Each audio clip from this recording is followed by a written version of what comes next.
puede hacer de manera automatizada gracias a la digitalización de los metadatos. Pero nosotros metadatos también puede ser otra. Ok. Ahí está.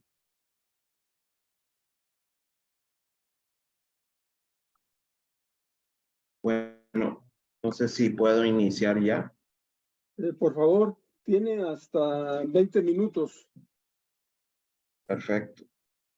Muy bien. Pues antes que nada, agradecer la invitación al sexto seminario de investigación y pues inicio para dar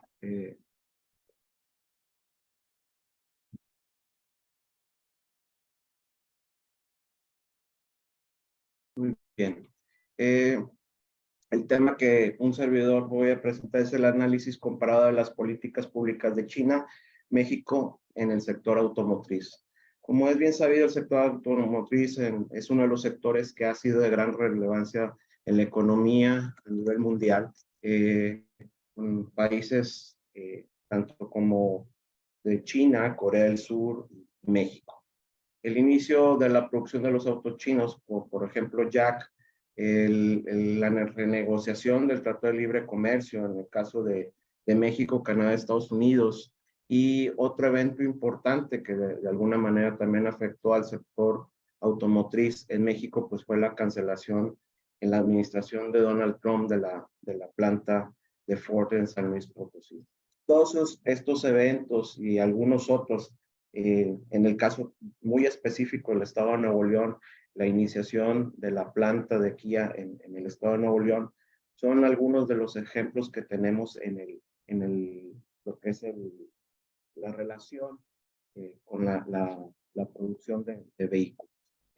Por otro lado, el presente trabajo busca analizar y comparar políticas públicas entre México y China en este sector, donde se plantearán algunas estrategias presentadas por estos países para el desarrollo del sector. Voy a tocar de manera muy somera la parte histórica de cada uno de los países para irme directamente a la parte del planteamiento de las políticas de los países. En la República Popular China, como todos sabemos, es un estado comunista. En la administración de Deng Xiaoping propuso la frase socialismo de mercado para definir la evolución del país. China es un estado centralizado unitario, totalmente administrado por el Partido Comunista Chino, con una gran burocracia nacional que ocupa de todo, se ocupa de todo y autoritario tanto en su estructura como en su ideología. Tenemos aquí, de alguna manera, tres cambios estructurales que presentó el gobierno de Deng Xiaoping para la apertura de la inversión extranjera. Por un lado es el desmantelamiento de las comunas populares, por otro lado la apertura a los capitales extranjeros y creación de empresas mixtas. Como muchos sabemos, hay empresas del Estado y otras empresas de iniciativa privada. Y finalmente la instalación de multinacionales con el consentimiento del gobierno.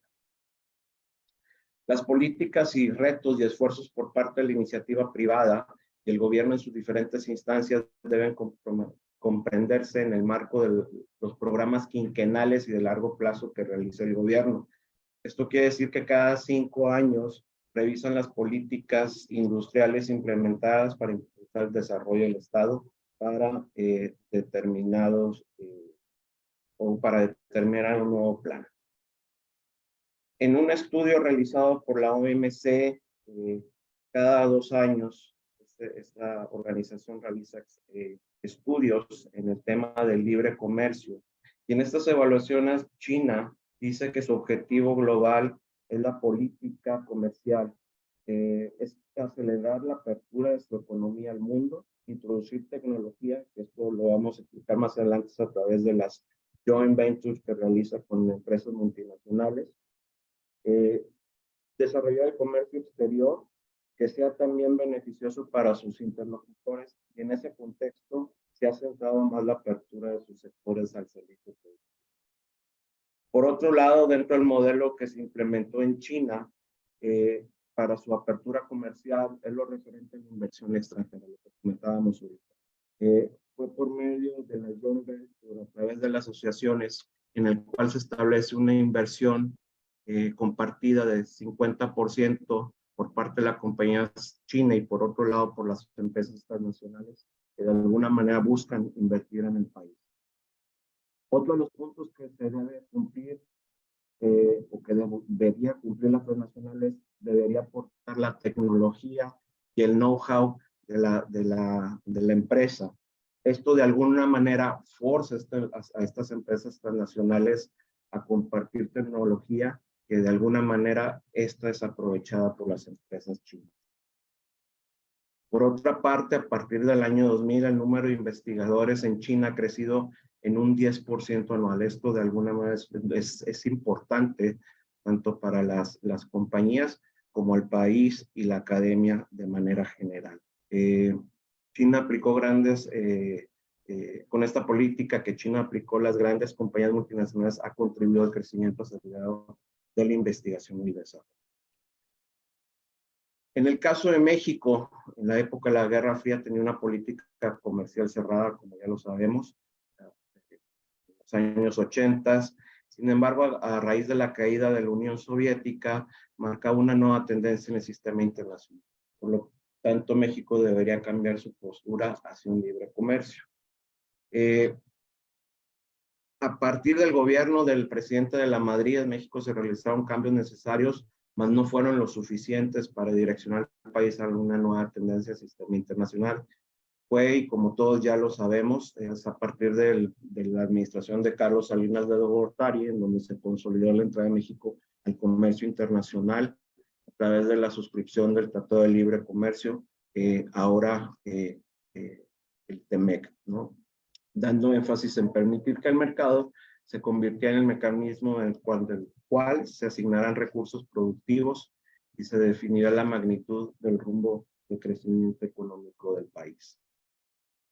Con todos los cambios mencionados, la estrategia de la política exterior hacia la búsqueda de una integración comercial, como ya lo sabemos todos, con Canadá, Estados Unidos, todos los países de la zona norte, la intención era de un desarrollo económico que no se había dado en México los últimos 20 años. Esto dio pie al diseño de políticas públicas para la apertura de mercados, como la reducción de barreras arancelarias, modificando de manera inminente la legislación para la inversión extranjera, privatizando las empresas.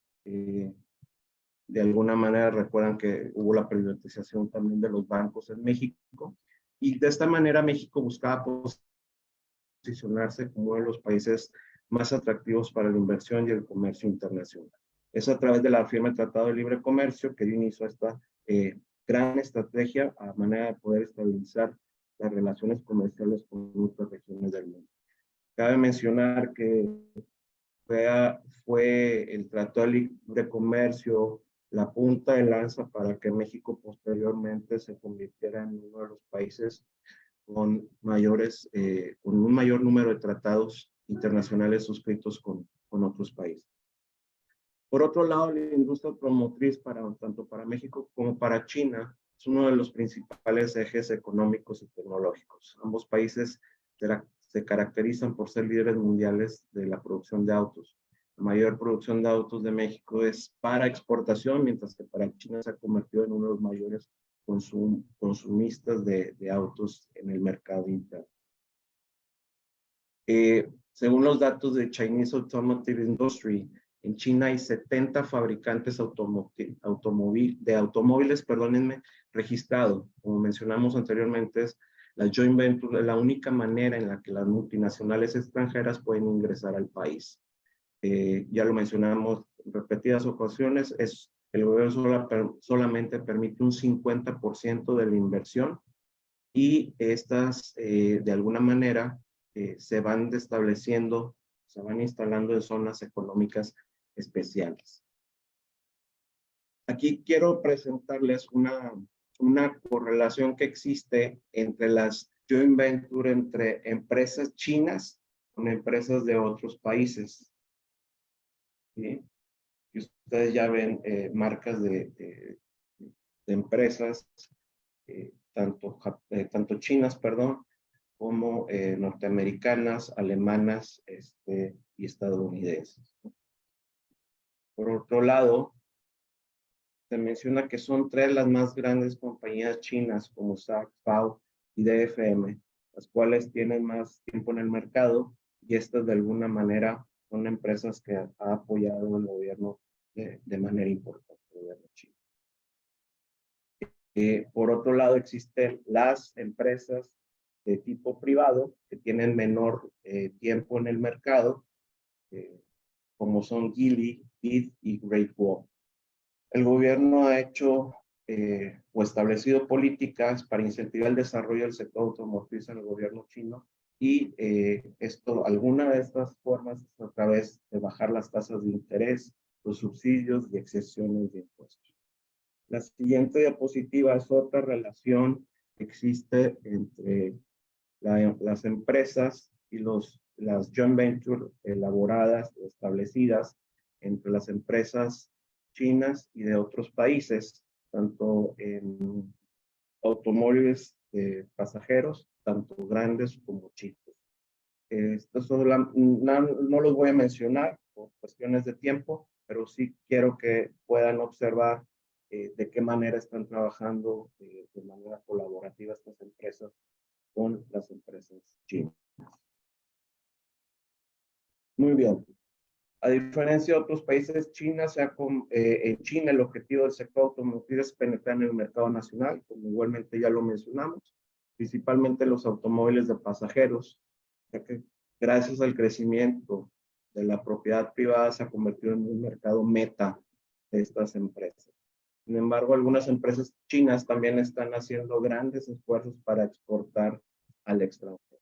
Y pues un ejemplo es que aquí en México cada vez vemos empresas de automóviles chinos penetrando en el mercado mexicano. En China Economic atribuyen el éxito del sector automotriz a las siguientes variables.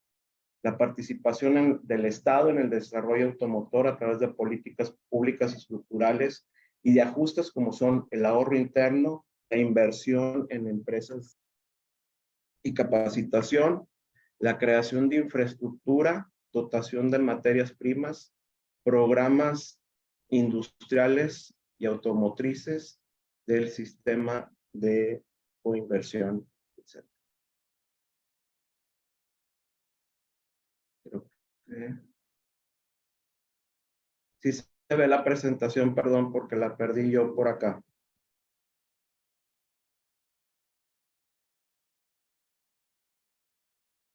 Y se ve. Ok. Otro de los elementos es una gran red de infraestructura que posibilita el ahorro en los costos de transporte, así como una importante mano de obra barata y un gran número de personas calificadas. Como todos sabemos, ya desde hace un tiempo, la mano de obra china sigue siendo una de las manos de obra más baratas, pero sobre todo cada vez más calificada.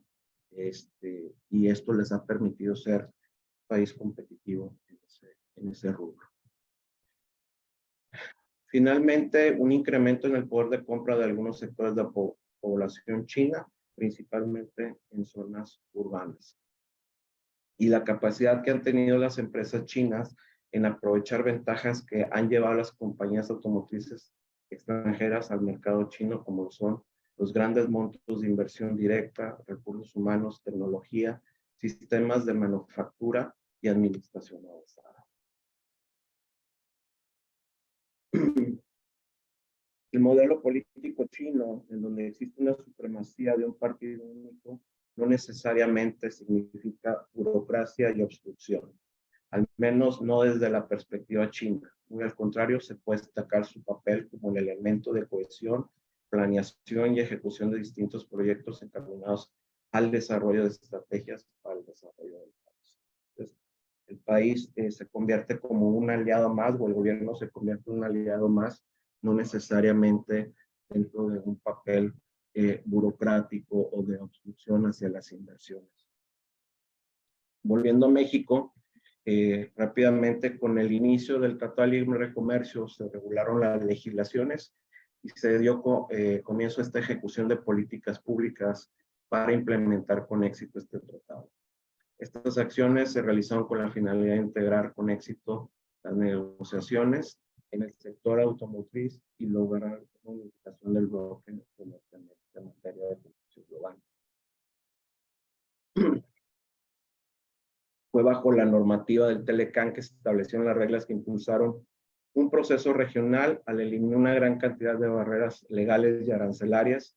Realmente esto es el gran valor agregado que tiene la suscripción de un instrumento jurídico como el Tratado del Libre Comercio.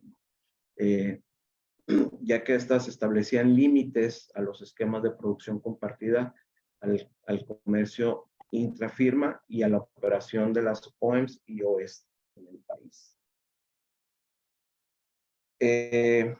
A de rasgos, estas son 6 de las políticas públicas implementadas en México para potencializar el Tratado de Libre Comercio, a la par de todos los sectores productivos y aquellos que forman parte de la cadena de valor. Es la revisión simplificada de la estructura tarifaria, la revisión y simplificación de las regulaciones no arancelarias y los programas de promoción, uso de las tecnologías de la información para optimizar las operaciones de comercio internacional, promover la innovación como una práctica constante y permanente, apoyo al mercado doméstico y tomar ventaja de los beneficios de los tratados de libre comercio que tiene firmados México. Sí, Carlos.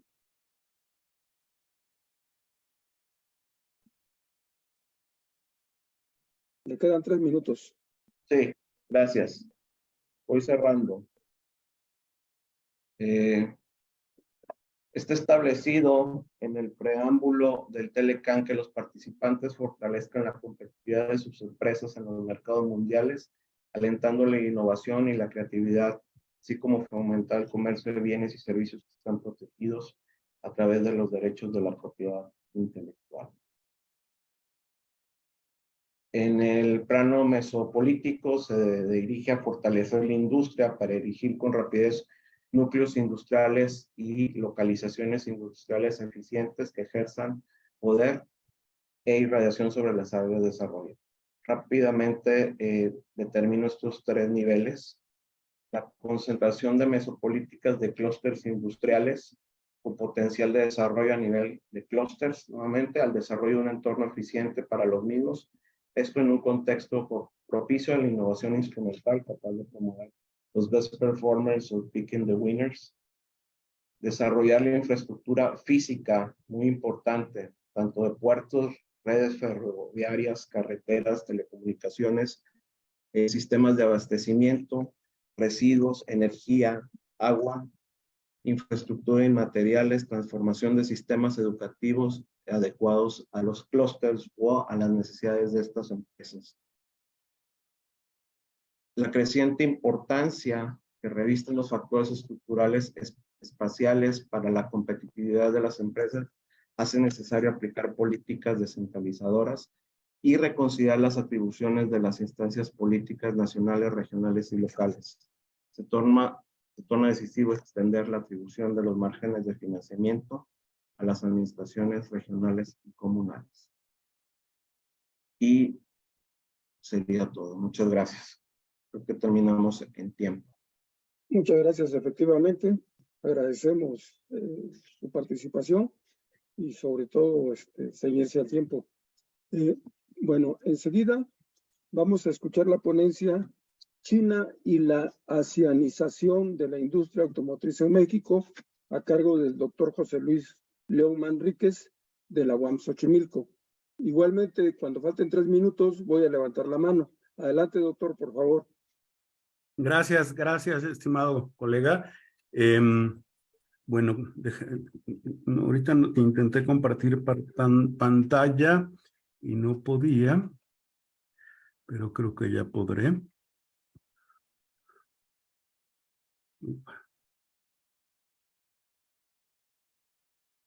No sé si se está compartiendo ya mi pantalla.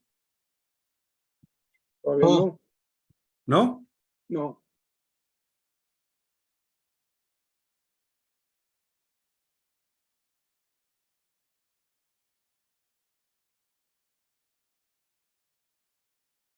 Perdón, ¿eh? No hay problema. Bueno, pues muchas gracias a los organizadores de este evento por invitarme a compartir con ustedes algunas ideas sobre la asianización de la industria automotriz en México. Bueno, yo quisiera hacer un breve prefacio teórico, retomando una de las teorías de relaciones internacionales más reconocidas, aunque menos citadas en México, que es la teoría que expone Robert Gilpin, ya fallecido profesor de la Universidad de Yale, en su libro War and Changing World Politics de 1981.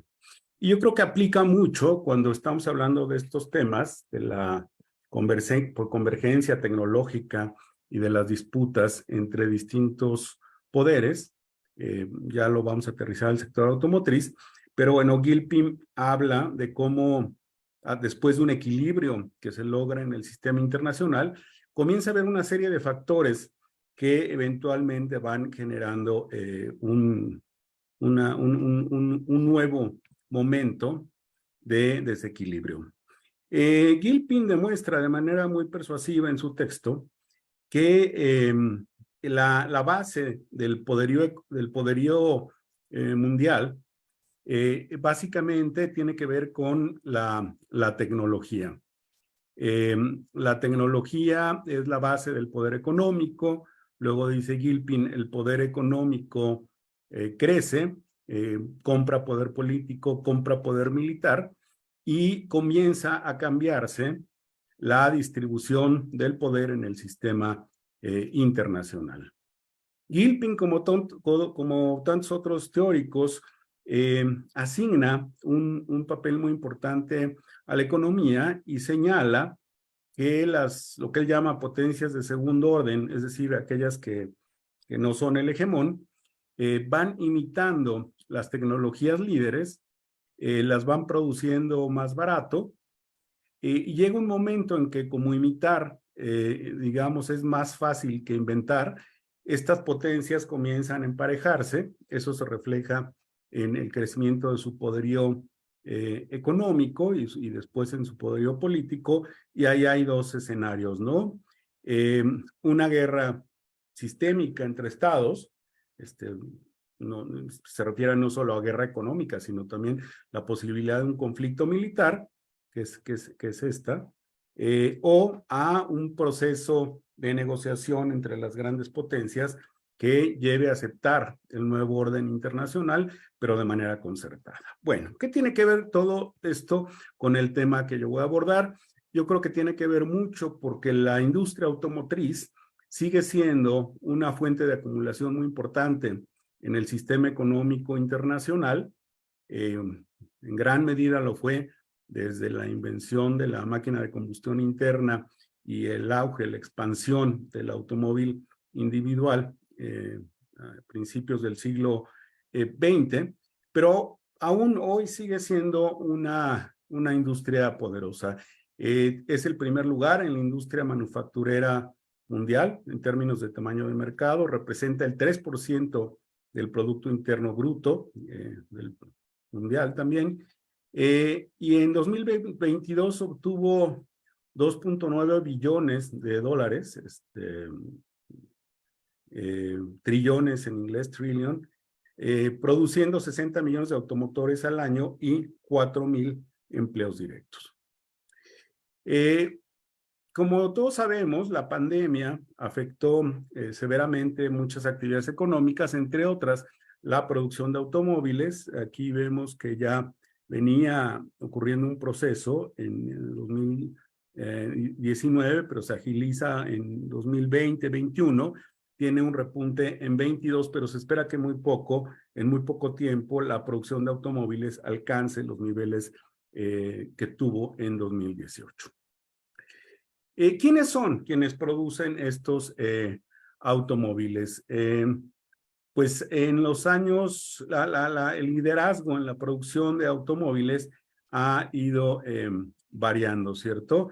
En los años 60, Estados Unidos y Japón y Alemania, perdón, se disputaban el liderazgo. Vean ustedes que Japón, en buena medida siguiendo los preceptos de la innovación tecnológica, se convierte de la innovación y limitación tecnológica, se convierte en un jugador importante en los años 60 y todavía más en los 70, al ser productor de autos compactos bajos en consumo de gasolina, y va ampliando su participación en el mercado internacional a partir de los siguientes años.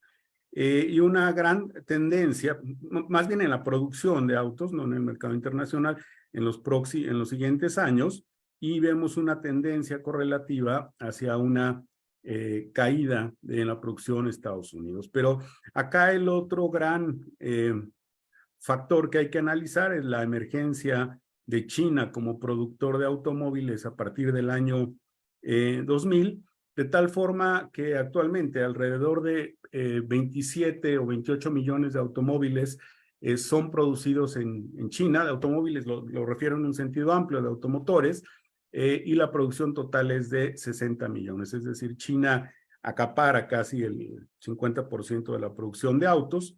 Bien lo decía mi colega en la ponencia anterior, pues muchos o la gran mayoría de estos autos que se producen en China son más bien para satisfacer las necesidades del mercado interno, pero en unos momentos más vamos a revisar cómo también este dinamismo en la producción de automóviles se refleja cada vez más en la exportación de autos chinos. Aquí vemos este gráfico que nos muestra quiénes son los 10 principales exportadores de automotores. Destaca la Unión Europea, prácticamente todos los países de la Unión Europea producen automóviles. El líder sin duda es Alemania, y son grandes exportadores. La Unión Europea como unidad exporta 46% de los autos en el mercado mundial, seguido de Estados Unidos, de Japón, de México, que de manera consistente se mantiene en el cuarto lugar. Y esto a veces es importante recalcarlo a los alumnos, a las alumnas, porque muchos siguen pensando que la principal exportación de México es plata, otros piensan que maíz, los más sofisticados piensan que es petróleo, pero no, la principal exportación de México, ustedes lo saben, son los autos. Y aquí aparece China, vean ustedes, que prácticamente no tenía participación en las exportaciones mundiales de automotores en el año 2000 y actualmente genera el 8% de estas exportaciones. Yo diría que, sin embargo, es en los últimos 4 o 5 años cuando China se ha definido como un exportador muy dinámico de automóviles. En algún momento no figuraba entre los principales 10. Cuando hablo de la asianización de la industria automotriz en México, me puedo referir a 2 cuestiones. Una, que está fuera de los alcances de este trabajo, es hablar de la integración vía el ensamblaje o la maquila a cadenas globales mexicanas de valor, es decir, cómo distintas firmas transnacionales asientan sus fábricas en México, importan componentes, sobre todo las firmas de Asia, y generan automóviles que son exportados a Estados Unidos, que aparecen como hecho en México, pero que tienen un gran porcentaje de insumos de origen, ya lo mencioné, asiático. Y el otro sentido en el que se puede hablar de asianización es de la penetración de marcas japonesas, coreanas y chinas en el mercado nacional mexicano, y es justo a eso, a lo que haré referencia en los siguientes minutos.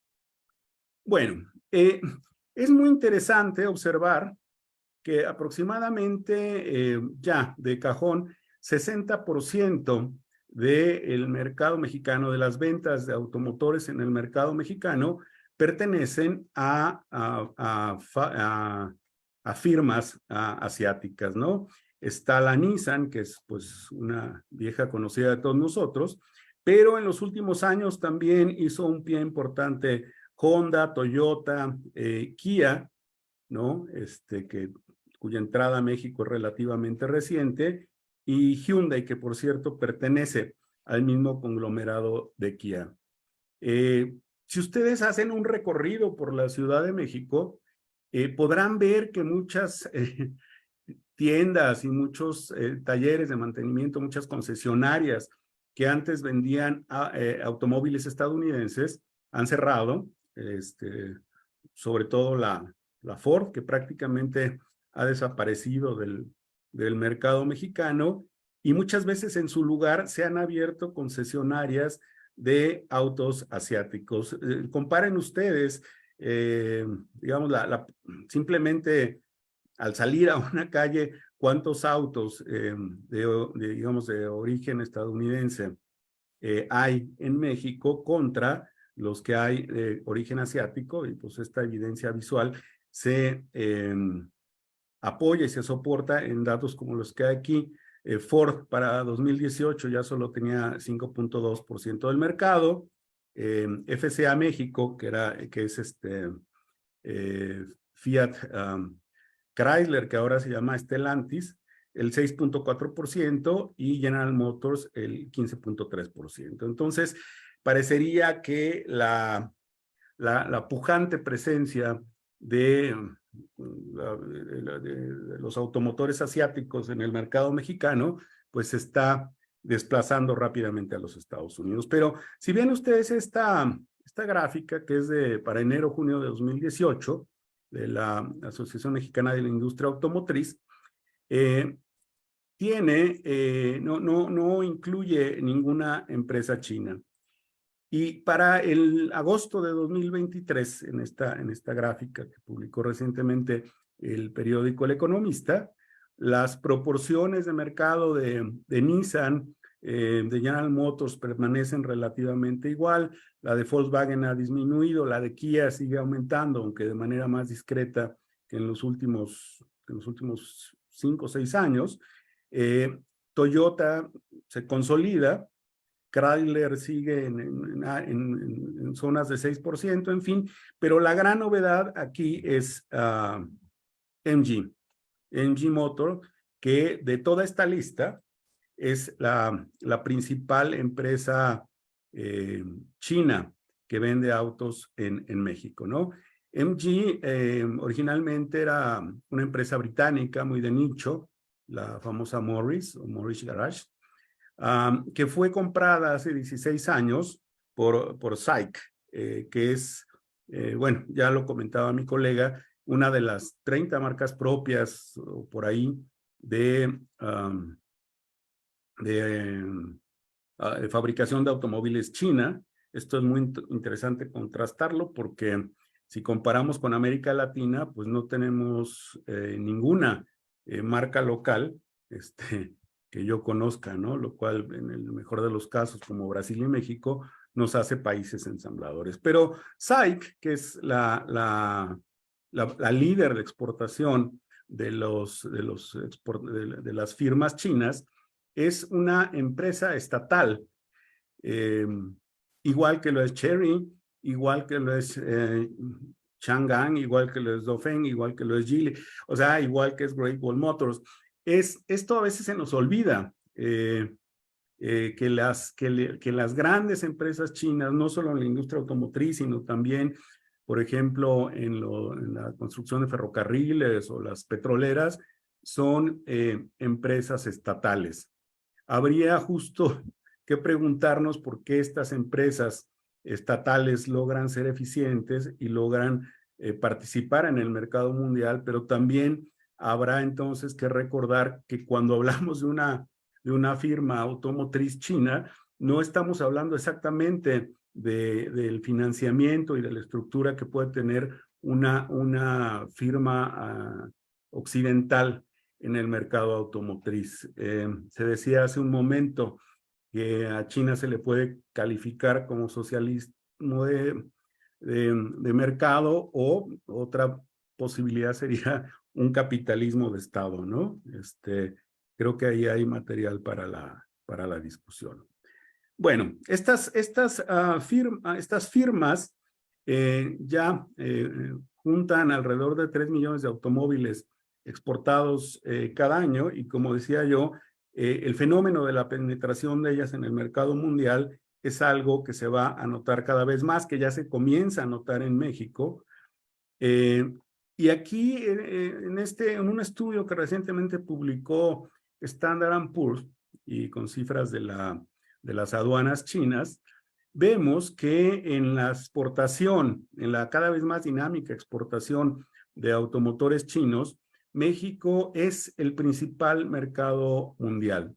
Es el lugar a donde se están orientando una gran parte de las energías de las empresas exportadoras chinas de automóviles, y por sí mismo es el país que mayores importaciones de autos chinos realiza en el mundo, ¿no? El resto está disperso entre los países que completan la gráfica de pastel y otros, ¿no? Que son el 49%. Pero yo creo que esto no es accidental, que por supuesto las empresas chinas saben que México es un mercado consumidor muy ávido, y que hay muchas oportunidades aquí para la venta de sus automóviles.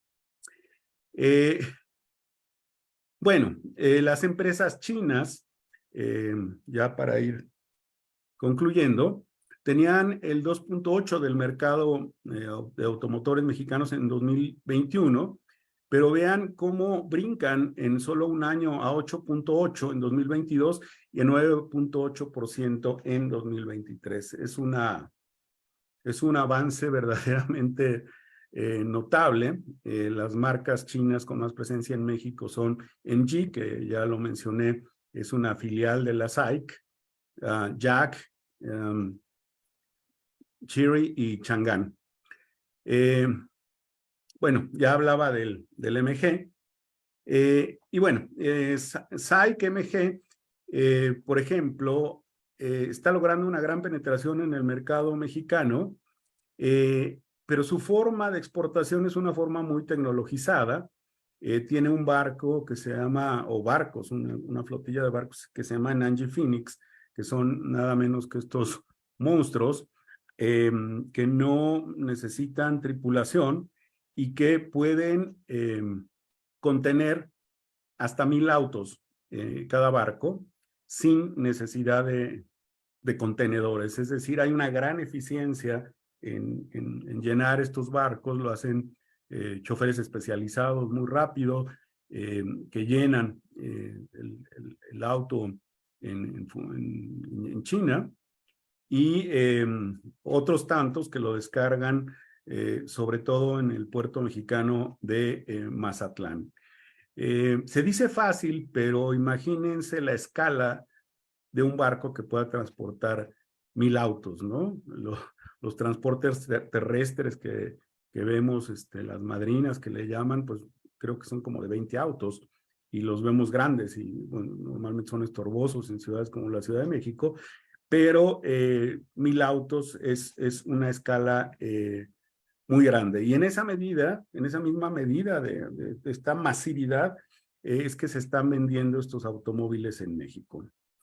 Y otra característica muy interesante de los vehículos eléctricos que se importan en México, sobre todo Chery, BYD, MG y Great Wall Motors, es que son cada vez más orientados al mercado de los artículos eléctricos e híbridos, por lo cual aquí existe y existirá una competencia directa con Tesla y con Honda en el mercado mexicano.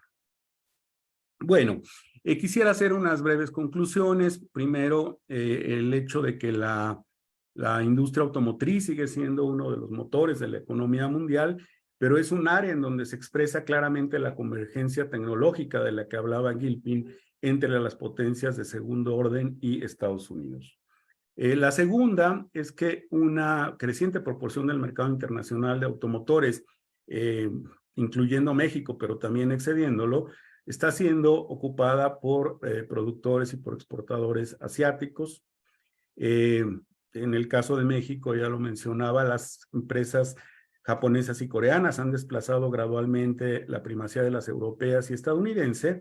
Y finalmente, pues el hecho de que China es el actor más dinámico en este mercado, no el principal, ya lo vimos, pero sí el más dinámico y es previsible bajo cualquier estándar de análisis una mayor penetración de los autos chinos en el mercado mexicano. Serían mis reflexiones iniciales, espero no haber excedido el tiempo y pues muchas gracias. Muchas gracias por su interesante ponencia. Gracias. Pasemos enseguida a escuchar la tercera ponencia de la mesa, el papel de algunas ciudades en China para hacer frente al cambio climático, a cargo de la doctora Ana Berta Cuevas Tello de la Universidad de Guadalajara. Igualmente, cuando falten 3 minutos, voy a levantar la mano. Adelante, por favor. Muchas gracias. Quisiera compartir, nada más que no puedo compartir porque todavía está compartida la ponencia anterior. Ay, ya, voy. Muchas gracias. ¿Ya? Ya. Sí, Ya. muchas gracias. Bueno, pues el día de hoy yo les voy a hablar precisamente de pues el papel de algunas ciudades en China para hacerle frente al cambio climático. Antes de continuar, quiero hacerles como un contexto de lo que ha ocurrido en la primera mitad de lo que va de este año, del 2023. Y bueno, en primera es que, bueno, nos encontramos con que existe, de acuerdo a los científicos, el 90% de probabilidades de que este año 2023 rompa récord como el más caliente de que se tenga registro de manera científica a la fecha. Entonces, bueno, resulta que, bueno, 2016 era el año que teníamos como referencia, un tanto empatado con 2020, pero bueno, aquí hacen en esta clasificación que tenemos en esta gráfica de la izquierda, pues en junio, julio, agosto y septiembre, pues estos meses rompieron récord y bueno, no solamente rompieron récord, sino que si vemos, en realidad está mucho más alto, o sea, no es como ligero, sino que está muy por encima. Bueno, este aumento de la temperatura no solamente pues, fue la molestia del calor, sino que vino acompañado de desastres naturales. De hecho, por ejemplo, las bases de datos que yo reviso, pues continuamente están cambiando porque todavía estamos en periodo de huracanes y ciclones, entonces todavía no lo cierran como tal esta parte de desastres naturales, pero evidentemente sí ha sido un año pues de muchos desastres naturales. Ahora, con relación a China, ¿qué ha pasado precisamente también en esta primera mitad del 2023? Bueno, China también tuvo un repunte de las emisiones de gases de efecto invernadero. Ya sabemos que China se considera que es el principal emisor de gases de efecto invernadero en términos totales. Y bueno, el año pasado un tanto había tenido todavía, tuvo una baja, como se ve aquí, de las emisiones, bueno, producto de que estaban viviendo la segunda o tercera ola, no me acuerdo exactamente de la COVID-19, entonces habían tomado pues medidas un tanto pues de otra vez como de encierro. Entonces, ahorita que ya se quitaron esas medidas para hacerle frente pues a la COVID, o sea, ya se quitaron y aparte se establecieron estrategias y políticas para otra vez impulsar la economía. Entonces, evidentemente, pues el crecimiento económico, el desarrollo está muy ligado a las emisiones de gases de efecto invernadero. Entonces, pues esto es así como la novedad, pues China está otra vez con emisiones altas pese a los compromisos. Y por otro lado, también China este año ha sido muy castigado, pero muy castigado con relación a los desastres naturales. Entonces, sí tenemos esta así como panorama. Bueno, entonces hay que hacer una revisión para poder entrar en esta parte de las ciudades de cómo han sido las emisiones de los gases de efecto invernadero de los principales países del mundo. Entonces, bueno, aquí tenemos en esta gráfica a China, Estados Unidos, la Unión Europea, Japón y la India. Entonces, el periodo es del 2000 al 2021 y pues vemos, por ejemplo, que China desde el 2005 rebasó a Estados Unidos como el principal emisor de gases de efecto invernadero. Especialmente aquí la gráfica es con dióxido de carbono. Y que bueno, en este periodo el crecimiento promedio anual de China fue de 6%, mientras que bueno, caso curioso, con Estados Unidos ha sido, en este periodo tuvo una disminución de 1% promedio anual. También la Unión Europea en este periodo tuvo un decrecimiento del 1%. La India, por su parte, tuvo un crecimiento promedio anual del 5%. Y bueno, Japón, como vemos, también tuvo un decrecimiento de 0.4%. Entonces, pero aquí lo importante es como darle seguimiento a esta parte de las emisiones pues totales. Pero ahora, si nosotros revisamos una gráfica de las emisiones acumuladas de gases de efecto invernadero, tenemos otros datos. Las emisiones acumuladas son las que realmente generan el cambio climático. O sea, por ejemplo, ahorita lo que yo estoy emitiendo de gases efecto invernadero por tener la computadora abierta o prendida, no es lo que genera el cambio climático es cuando se acumula, o sea, la acumulación, no tanto pues las emisiones. O ya al final, ya cuando se acumulan, sí, pero bueno, ahorita estamos hablando como las emisiones acumuladas y que son las que en realidad están generando ahorita el calentamiento que nosotros sentimos o el crecimiento de la temperatura, el incremento. Entonces vemos, por ejemplo, que quien encabeza la lista, pues es Estados Unidos y sí le sigue China, pero evidentemente vemos que es con una distancia considerable. Después Rusia, Brasil, Indonesia, Alemania, India, Reino Unido, Japón, Canadá, Ucrania, Francia, Australia, Argentina, incluso México está dentro del top, aquí son los 20, perdón, de los 20 principales. Entonces, pues este dato es importante, o sea, no es lo mismo ahorita cómo está emitiendo de en promedio anual a las emisiones acumuladas. Entonces ya cuando revisamos emisiones acumuladas tenemos otro dato muy diferente. Ahora, también tenemos un dato muy diferente cuando vemos las emisiones per cápita, es decir, cuántas emisiones, cuál es el total que emite un ciudadano de un país o de otro. Entonces aquí también las cosas cambian. Por ejemplo, pues vemos que China no es el principal, o sea, cuando estamos viendo ya emisiones per cápita, la situación cambia. Entonces, si vemos el gráfico de la izquierda, pues vemos que China pues está por abajo de Arabia Saudita, de Australia, de Canadá, de Corea del Sur, de Rusia, de Japón, de Estados Unidos. Entonces, bueno, también pues ya tenemos otra perspectiva, ¿verdad?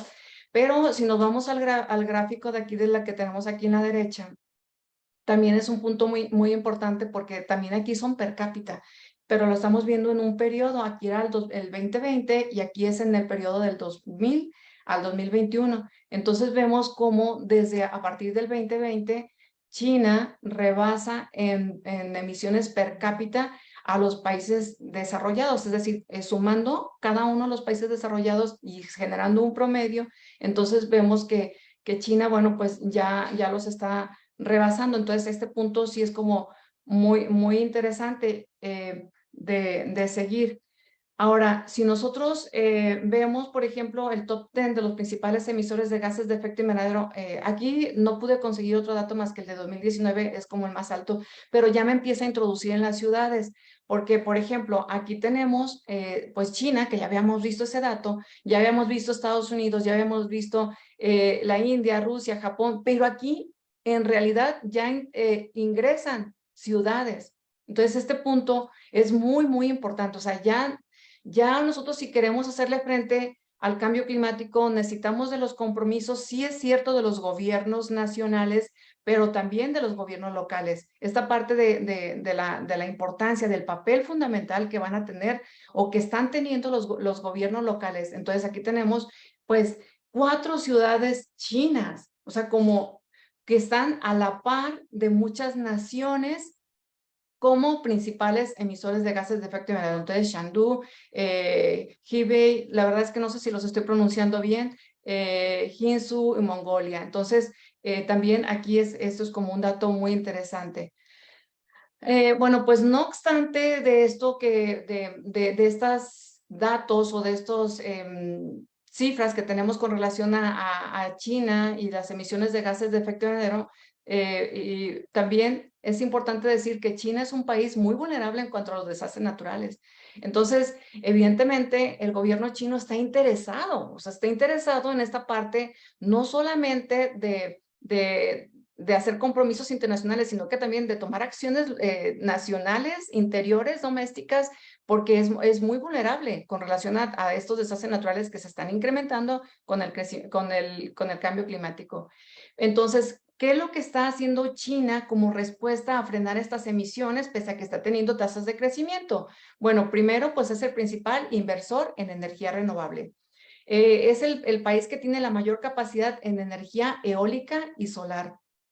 Y ojo, también está empleando otras estrategias. Por ejemplo, en algunas ciudades está generando medidas que se conocen como ciudades esponja, es decir, ciudades que se empiezan a diseñar para evitar inundaciones, porque si eso es una de las principales desastres naturales que vive China, o sea, no solamente las sequías que cada rato vemos o que olas de calor que está viviendo China, sino que también inundaciones. Entonces, bueno, por ejemplo, este concepto que resultó de un arquitecto chino, se está replicando en varias partes del mundo. Entonces, también aparte, el gobierno chino lo que está haciendo son ecociudades.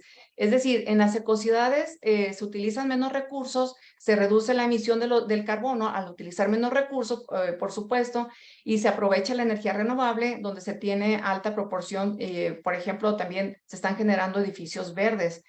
Entonces, con relación a otro punto que tiene que ver con las ciudades, también se están generando ciudades inteligentes. Esto no quiere decir que, por ejemplo, donde se utilizan las ciudades esponja o las ecociudades no estén como en la misma categoría de las ciudades inteligentes, porque las ciudades inteligentes, por ejemplo, abordan de manera inteligente cuestiones transversales complejas, como es la movilidad fluida, los empleos, la seguridad, el crecimiento sostenido, y evidentemente están diseñadas para responder al cambio climático. Entonces, de hecho, desde que se empezó esta nueva teoría internacional sobre el clima, se hizo énfasis que, bueno, no solamente era importante el compromiso de los Estados-nación, como era antes en los regímenes internacionales, sino que también aquí era importante los actores locales, pero también otro tipo de actores no estatales, como las empresas o la sociedad civil. Entonces, bueno, dentro de esta gobernanza mundial climática se resalta el papel que está teniendo las ciudades ante el desafío del cambio climático. ¿Por qué? Pues porque los gobiernos nacionales deben de coordinar esfuerzos de adaptación con los gobiernos locales y subnacionales, porque no hay manera de que el compromiso nacional lo aterricen o lo cumplan si no es con los gobiernos locales. Entonces, los actores locales y el sector privado tienen influencia en las medidas de adaptación, mitigación y prevención frente al aumento de la temperatura del planeta. También en las ciudades se tiene la posibilidad de formar alianzas y redes con otros actores subnacionales, también con regiones y provincias, así también con el sector privado y la sociedad civil. Eso es lo que pueden hacer, por ejemplo, los alcaldes o los gobernadores, o sea, tienen esa capacidad jurídica para también hacer acuerdos con empresas o hacer esto lo que se le conoce como paradiplomacia. Entonces, tanto nacionales como internacionales. Entonces, bueno, también los tomadores de decisiones responden más localmente a sus necesidades específicas, abonando con ellos a los compromisos nacionales e internacionales que los gobiernos federales adquieren a nivel supranacional en cuanto a la reducción de gases de efecto invernadero. ¿Qué quise decir con esto? Que en realidad, donde están ocurriendo los desastres naturales o donde se están viviendo las olas de calor, pues es en las localidades.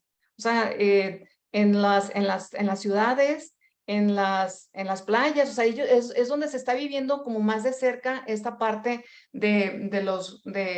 entonces ellos, para reducir la vulnerabilidad que están teniendo, pues están tomando medidas específicas. Ahora, ¿cuál es la importancia de las ciudades? Entonces aquí tengo yo una gráfica de 1960 al 2021 para ver cómo ha crecido el número de personas que está viviendo en las ciudades y cómo está disminuyendo las personas que están viviendo en las áreas rurales. Entonces vemos, por ejemplo, que a partir del principio del 2000 ya la tendencia empieza a cambiar. O sea, bueno, más bien rebasa ya la población urbana, rebasa a la rural. Entonces, en este periodo, el crecimiento promedio anual de las personas viviendo en las ciudades es del 2.5%, mientras que el de las zonas rurales, perdón, es de 0.09%.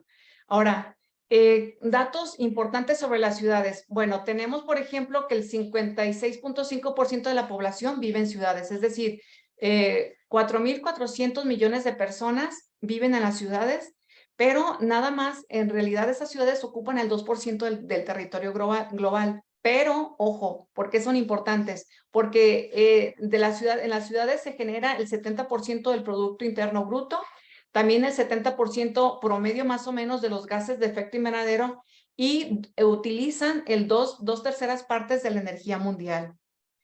Ahora vamos a ver la importancia de la población urbana en China. Entonces vemos, por ejemplo, también que esta tendencia ya más o menos más bien tiene como una tendencia como la mundial, donde se está trasladando más la población a vivir en las ciudades que a vivir en las zonas rurales, perdón. Entonces vemos, por ejemplo, que en el periodo de 1980 al 2022, el crecimiento fue de 3.7% promedio anual y el de las ciudades al contrario, perdón, el de las zonas rurales al contrario, disminuyó menos 0.9%.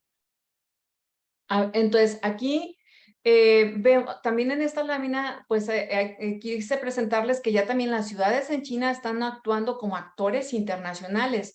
Entonces, ¿cómo? Bueno, en primer lugar, estas entidades urbanas han adoptado plan de acción climática resiliente e inclusivo basados en los objetivos del Acuerdo de París. Entonces, son parte de la red C40, que son evidentemente ciudades que se comprometen a tomar las medidas y los compromisos emitidos en el Acuerdo de París. Entonces, aquí tenemos 13 ciudades de China, que la verdad si quisiera nombrarlas de seguro que las voy a pronunciar sumamente mal y prefiero omitirlas los nombres, pero evidentemente pues aquí tenemos cómo las ciudades en China están tomando también ahora sí participación como actores internacionales para hacerle frente al cambio climático.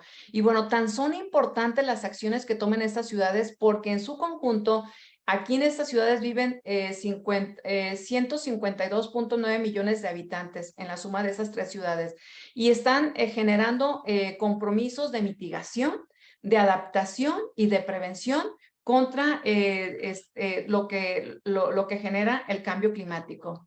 Ahora, ¿qué hay de las medidas de reconstrucción? Porque una cosa es tomar medidas de mitigación, otras de adaptación y otras de prevención, pero cuando ya está el desastre natural, ¿qué pasa? Entonces, bueno, el día 1 de agosto del 2023, el presidente de China emitió una instrucción a todos los funcionarios locales de las regiones y departamentos del país sobre el trabajo de prevención de inundaciones y socorro en casos de desastre, ordenando una búsqueda y rescate total de personas desaparecidas y atrapadas en inundaciones y desastres geológicos. ¿Por qué? Pues porque antes era una función, ahorita ya me apuro, doctor, antes era una función propia del ejército. Entonces, aquí ya les dice con esto que ocurrió en agosto, les dice, ¿saben qué? Ya no solamente es parte del ejército, o sea, ustedes también ya tienen que tomar medidas para otra vez, para la reconstrucción de esto. Bueno, entonces, China, desde el plan quinquenal del 2016 al 2020, ha establecido que las ciudades cuentan con un sistema regular de inventario de datos para indicadores de población, economía, urbanos, energía y emisiones de gases de efecto invernadero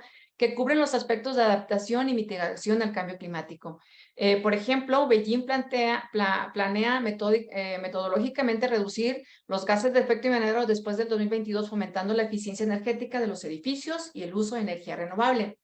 Tianjin tiene como objetivo promover el comercio de carbono y la modernización de los sistemas industriales y energéticos para reducir dramáticamente sus emisiones. Shanghai ha desarrollado medidas de adaptación y mitigación en diferentes sectores como la industria, la energía, la construcción y la movilidad.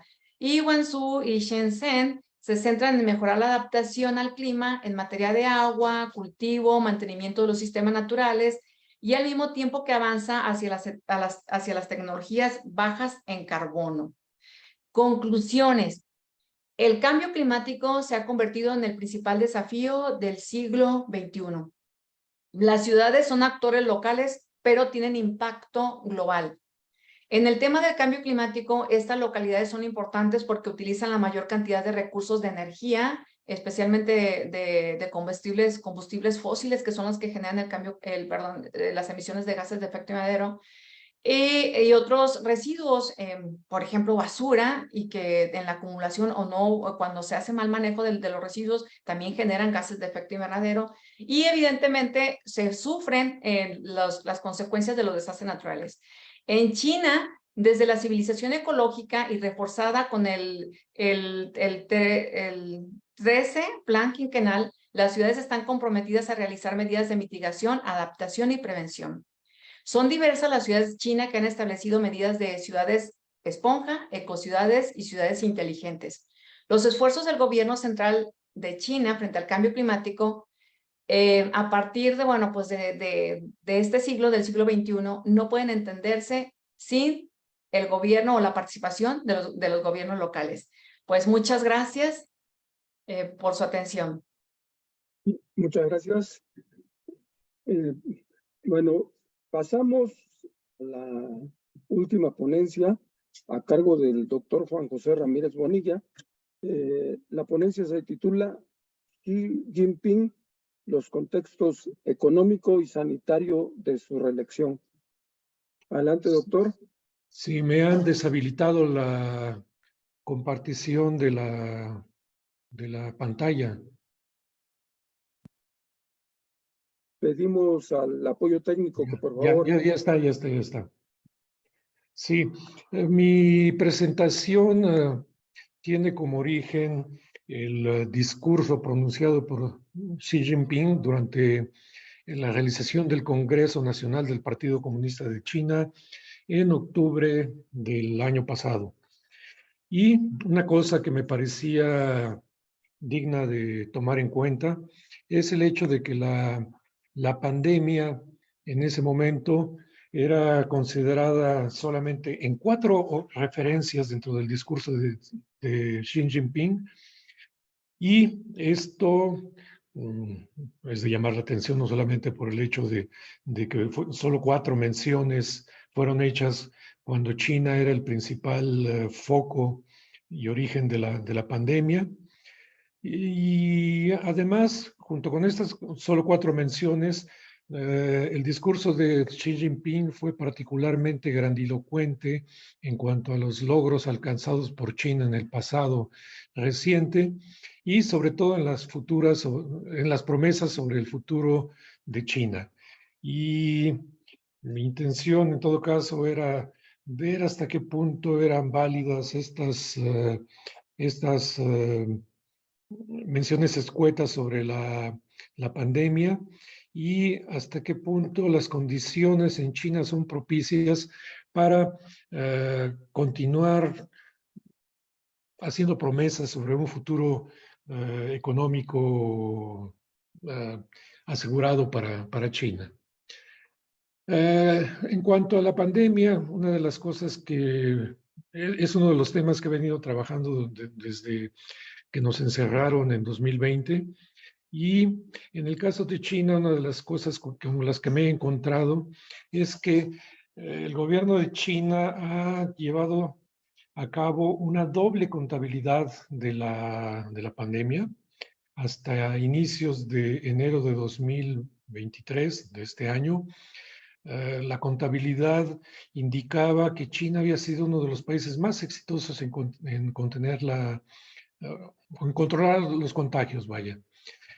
Pero, sin embargo, después de ya, digamos, hacia febrero de este año, una segunda contabilidad oficial era totalmente contrastada y ubicaba a China como el segundo país con más contagios, solamente detrás de Estados Unidos. El cuadro que ustedes ven en esta transparencia es del 4 de octubre de este año, es decir, apenas de principios de este mes, y hay una pequeña diferencia de solo menos de 4 millones de contagiados entre Estados Unidos, el país más afectado por la pandemia, y China como el segundo país con el mayor número de contagios. Vean ustedes el diferencial que hay entre China y la India, es extremadamente grande, pero esto llama particularmente la atención porque esta doble contabilidad de los contagios en China, debido a la pandemia, lo podemos encontrar reproducido en otros aspectos de las estadísticas oficiales chinas.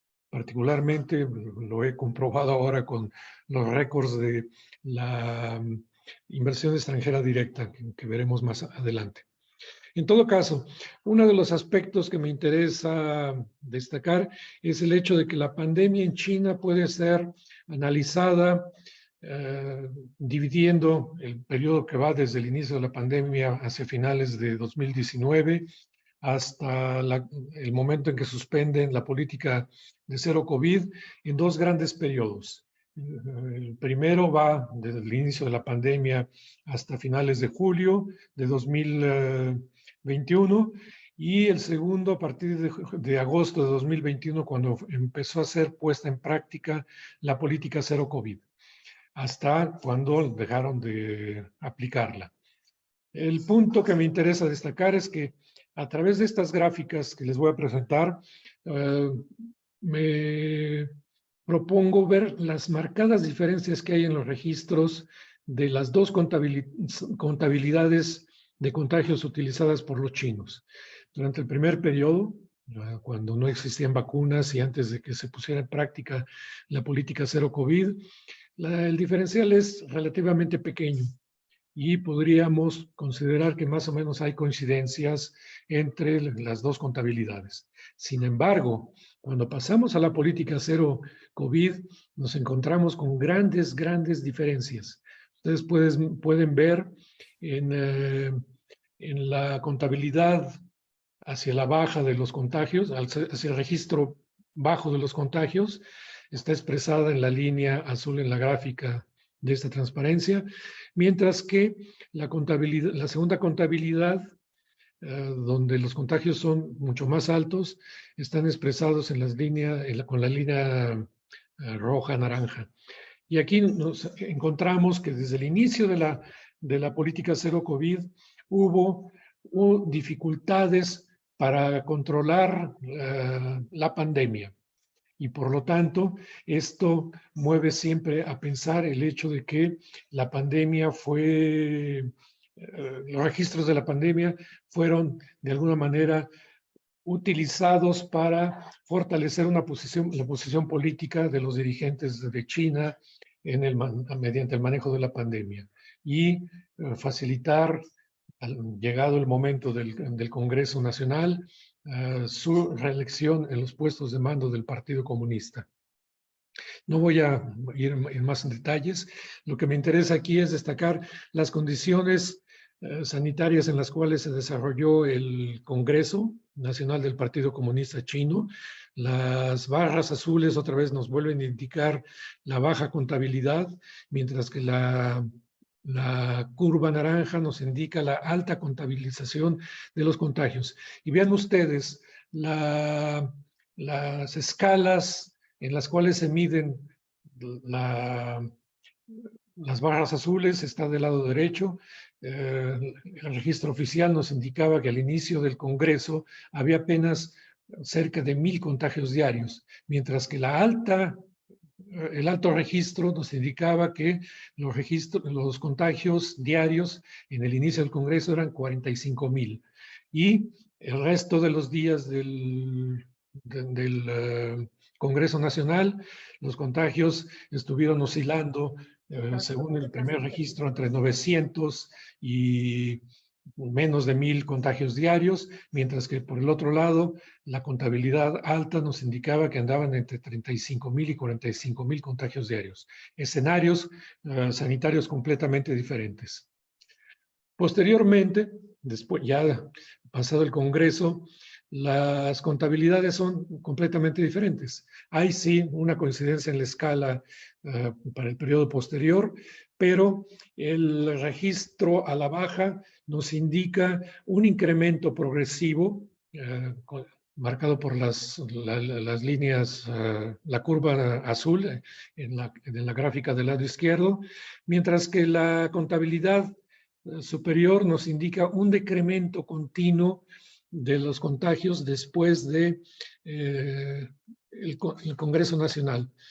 Y ya después de pasado el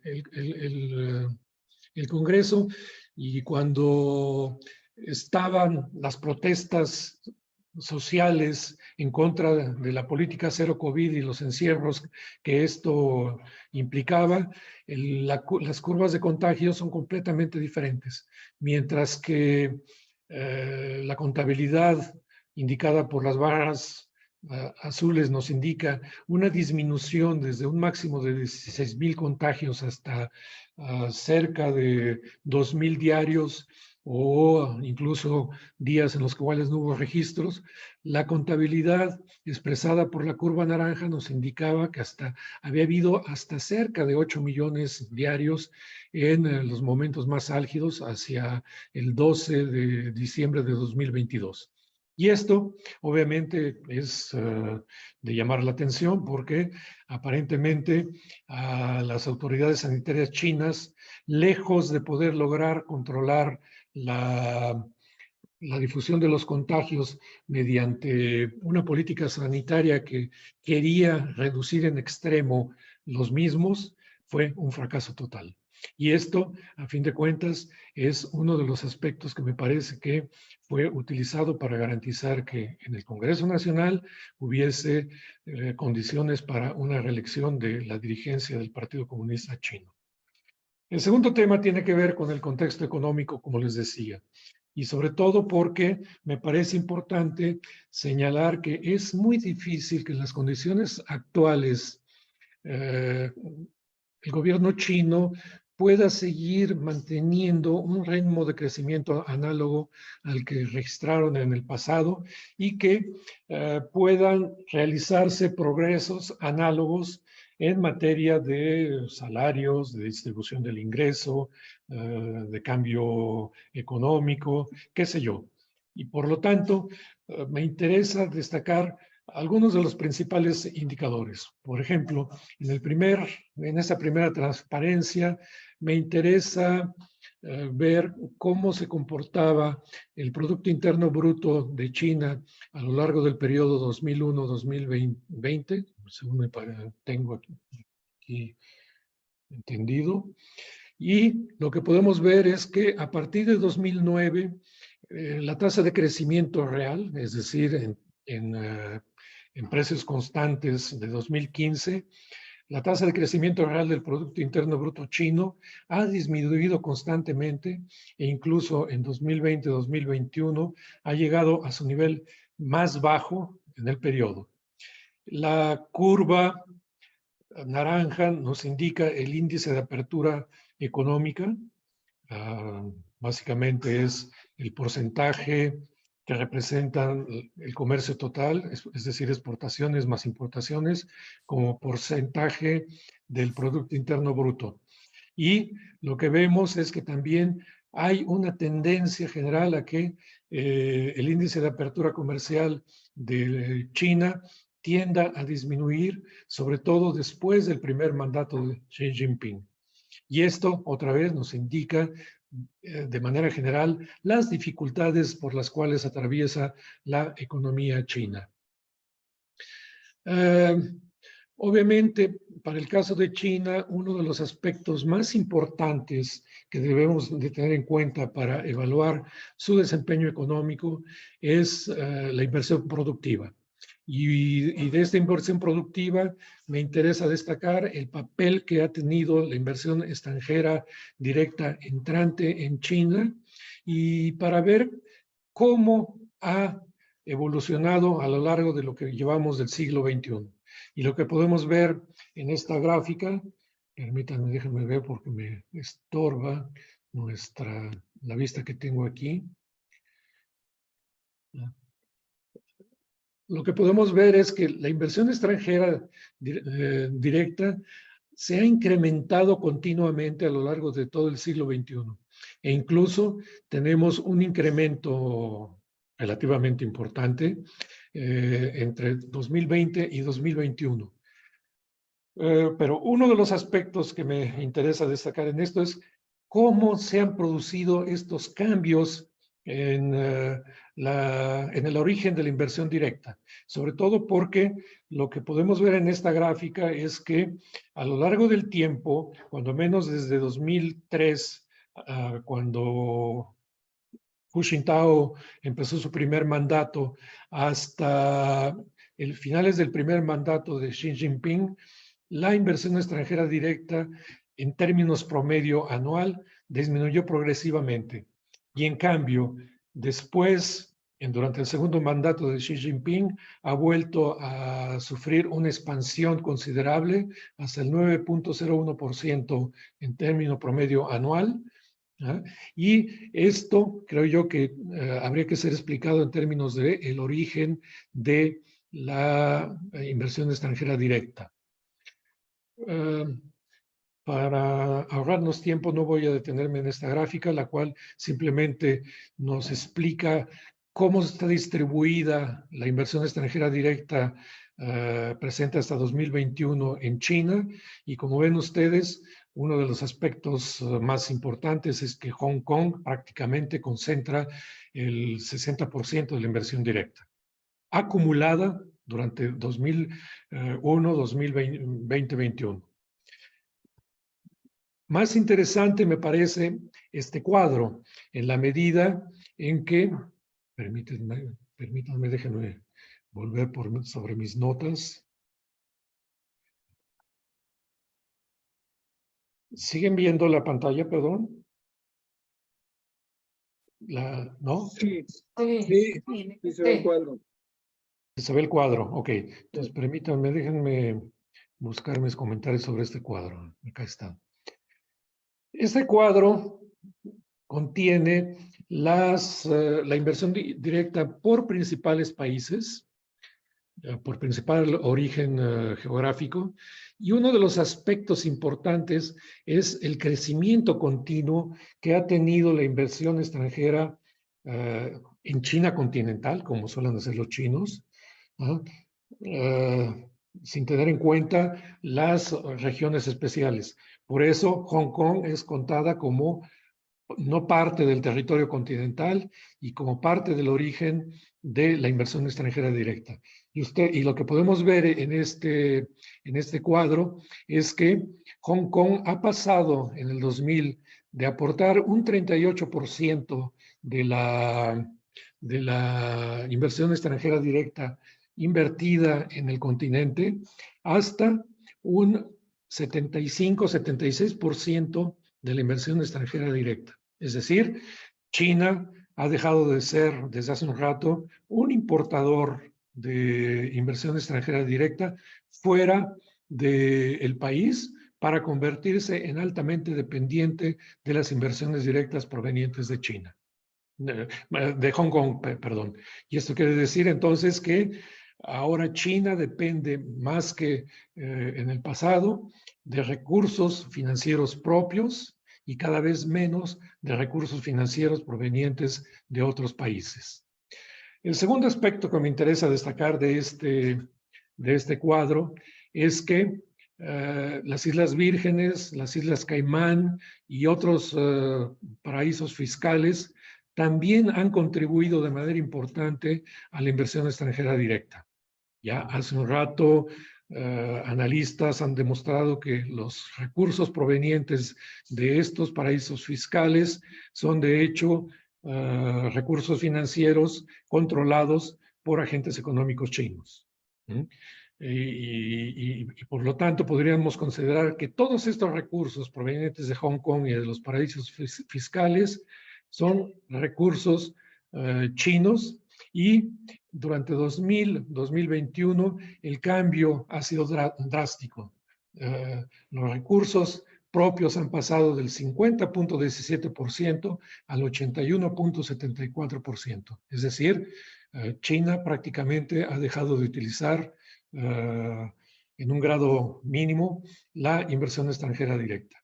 Ahora bien, si vamos a los principales países originarios de la inversión extranjera directa presente en China, nos vamos a encontrar que la proporción ha disminuido, obviamente en sentido contrario, del 42.04% a solamente el 15-21%. Y podemos constatar que, con excepción de Singapur, todos los demás países industrializados han disminuido su participación relativa en la inversión extranjera directa total en China. Solamente Singapur se ha mantenido con altibajos más o menos entre un 5 y un 6% de la inversión extranjera directa total presente en China. En cambio, Estados Unidos, que en el año 2000 era el mayor inversionista foráneo en China con un 10.77%, en 2021 apenas registra 1.42%.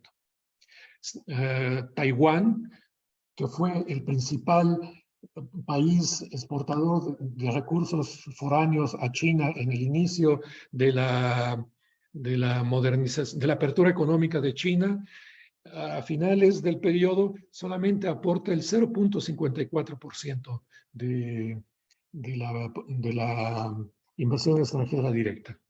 Esto nos plantea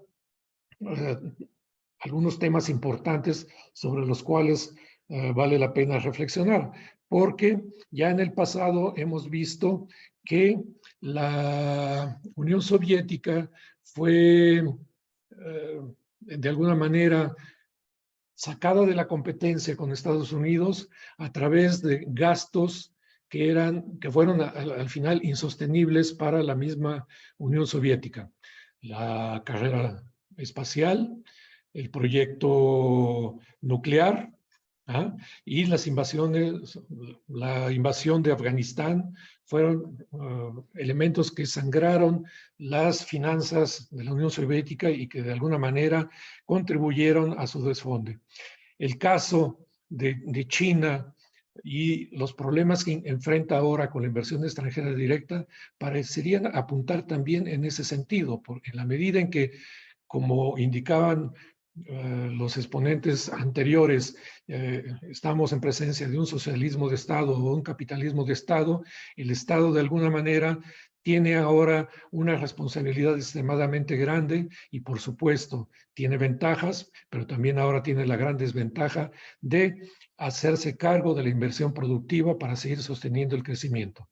Por lo tanto, una de las principales conclusiones a las que podemos llegar es que ahora, en el futuro inmediato, el gobierno chino difícilmente podrá sostener las promesas de crecimiento análogas a las que tuvo en el pasado, y que las dificultades las empezamos a ver ya desde este año en prácticamente todos los órdenes, en el sector inmobiliario, en el comercio exterior, en la producción, quizás con excepción del sector automóvil, como lo vimos en las dos primeras presentaciones, pero es cierto que ahora China estaría en una situación de dificultades que habría que buscar explicar para tener una idea más acabada de por qué China está ahora en una situación no tan bogante como lo estuvo en el pasado. Muchas gracias.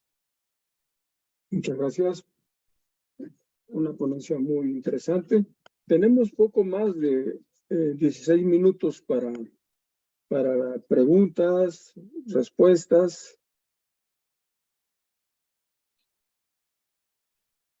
Comentarios. Estas preguntas son principalmente entre los integrantes de la mesa porque algo pasó con redes, con el canal de YouTube que no están poniendo preguntas por ahí.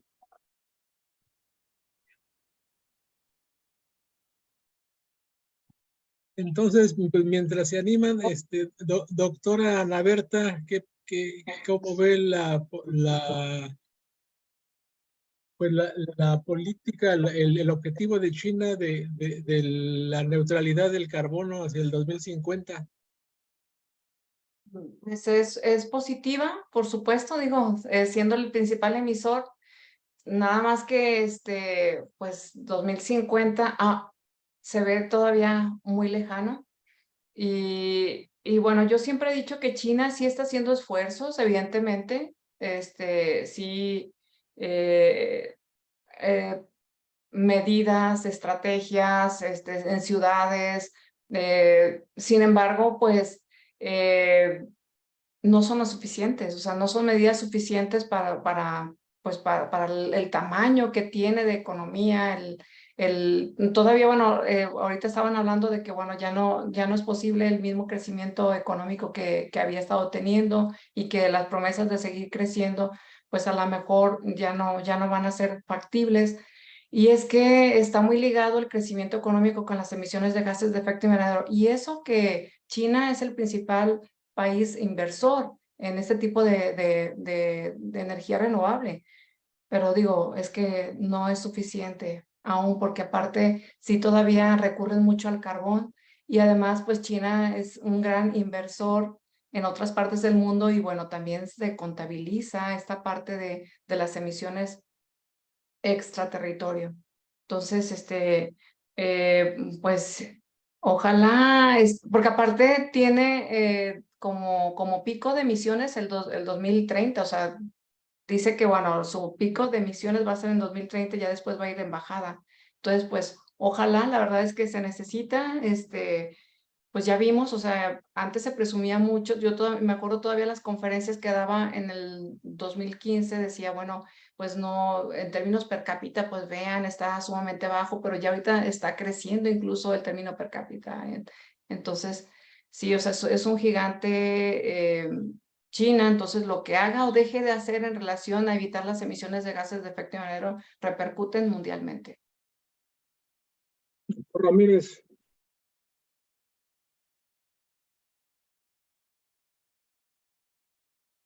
Perdón, me hago luego bolas con todos estos indicadores. Y, una pregunta relacionada también con las ciudades chinas. Esta estaría ligada con la situación sanitaria. Uno de los grandes problemas que tuvimos con la pandemia es que los contagios estaban ligados a los contactos físicos entre los individuos. Y esto nos llevaba a considerar la pandemia como un fenómeno fundamentalmente urbano, es decir, que se desarrollaba esencialmente en el medio urbano en la medida en que el medio urbano facilita los contactos, ya sea en las casas reducidas, en el transporte común, en los espacios públicos, etc. Y en el caso de China, uno de los aspectos que me parece más importantes es el proceso, la manera como se ha llevado a cabo el proceso de urbanización. Porque, a fin de cuentas, China es hoy, como país, el que detenta el mayor número de las llamadas megaciudades, es decir, ciudades con más de 10 millones de habitantes. Y esto, obviamente, fue uno de los factores que permitió esta acelerada difusión de los contagios y, por lo tanto, así como el cambio climático ha obligado a repensar el estilo de urbanización a través de las modalidades de ciudades que señalaba usted, Ana, yo creo que también valdría la pena repensar ahora el proceso de urbanización, un cambio en el proceso de urbanización en función de las condiciones sanitarias, porque a fin de cuentas las amenazas de nuevas pandemias están a la orden del día y el modo de vida urbano que hemos seguido hasta ahora y sobre todo que en China se expresa de manera más aguda, facilitaría todavía más la facilitación de los contagios y la extensión de futuras pandemias. Y en ese sentido, yo creo que valdría la pena repensar el modo de vida urbano, y es una de las cosas que por el momento no vemos en ninguna agenda para ningún gobierno de los miembros de la OMS, cuando menos. Sí, de acuerdísimo. Yo creo que el tema esto de las ciudades se va a convertir en un tema sumamente fascinante para nosotros los académicos. Yo este es el primer acercamiento que hago a las ciudades, o sea, es mi primer trabajo, incluso pues estoy mostrando pues avances, no es un trabajo concluido, pero es fascinante lo que está ocurriendo y estoy de acuerdo con usted que se va a tener que repensar lo que, el tema esto de cómo se están desarrollando las ciudades. Por todos los desafíos, no solamente el cambio climático.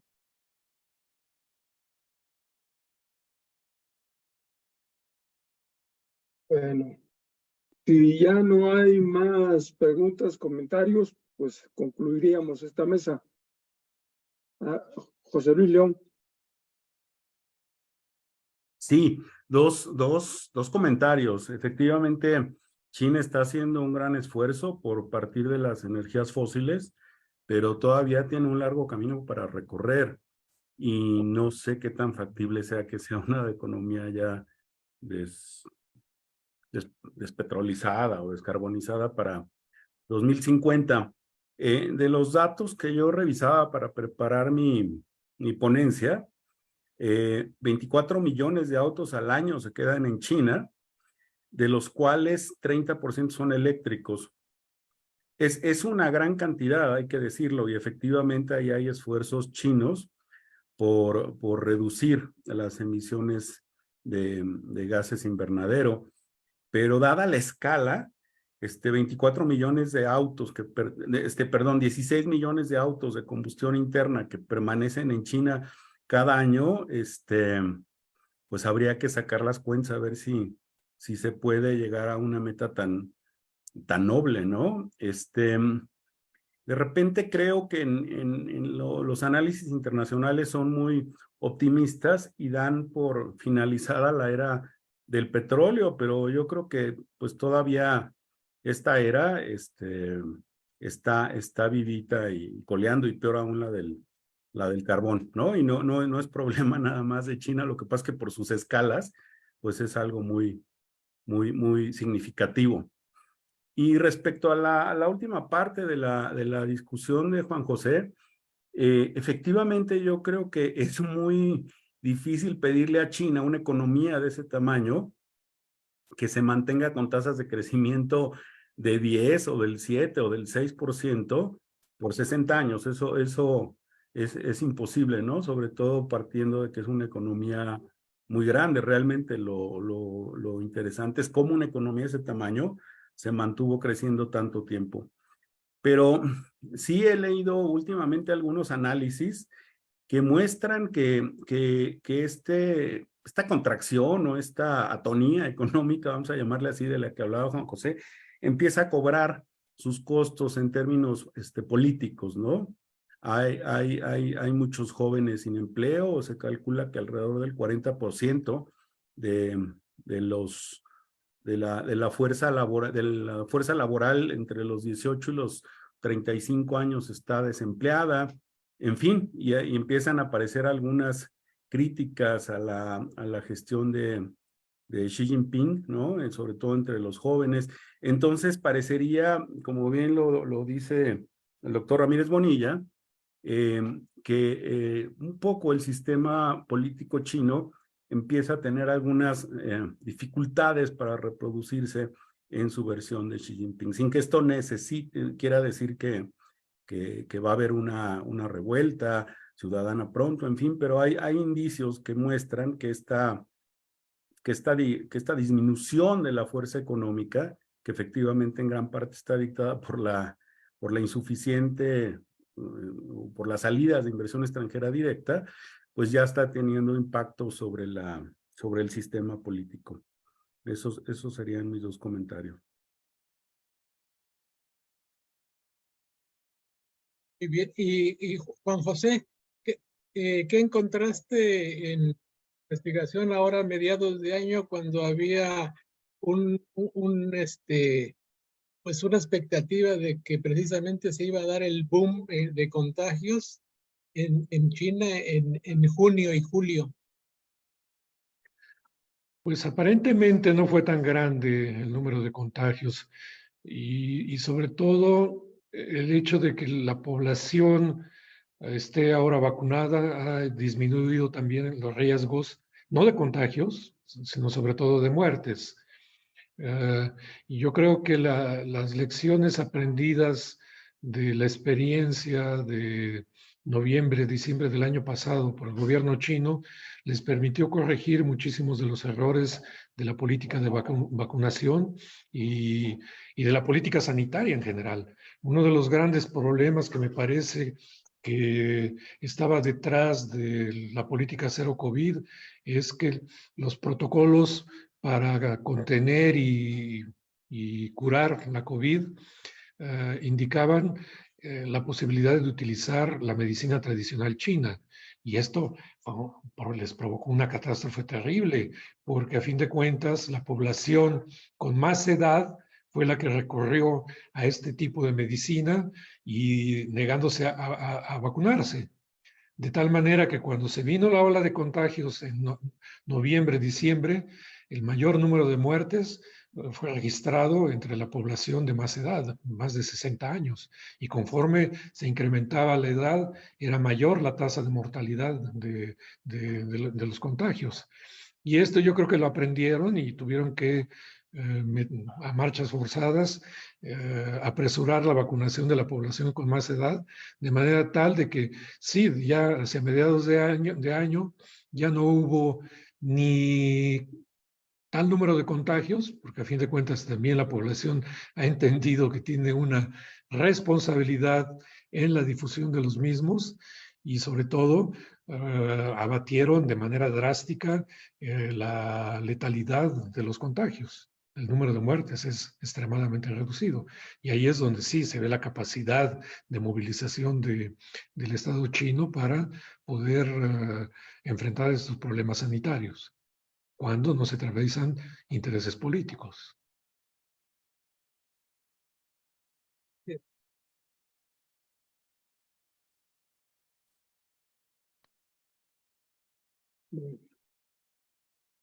Bueno, si ya no hay más observaciones, pues agradezco a los ponentes su brillante participación y pasaríamos a la siguiente, a la 1:10 es la clausura según el programa. Muchas gracias, sería de mi parte, será todo. Muchas gracias, doctor Gómez Chiñas. Está el link para pasar a la clausura, porque ya está habilitado. Muy bien, muchas gracias. Muchas gracias. Gracias, saludos a Gracias. todos, cuídense. Saludos. Gracias igualmente. Gracias.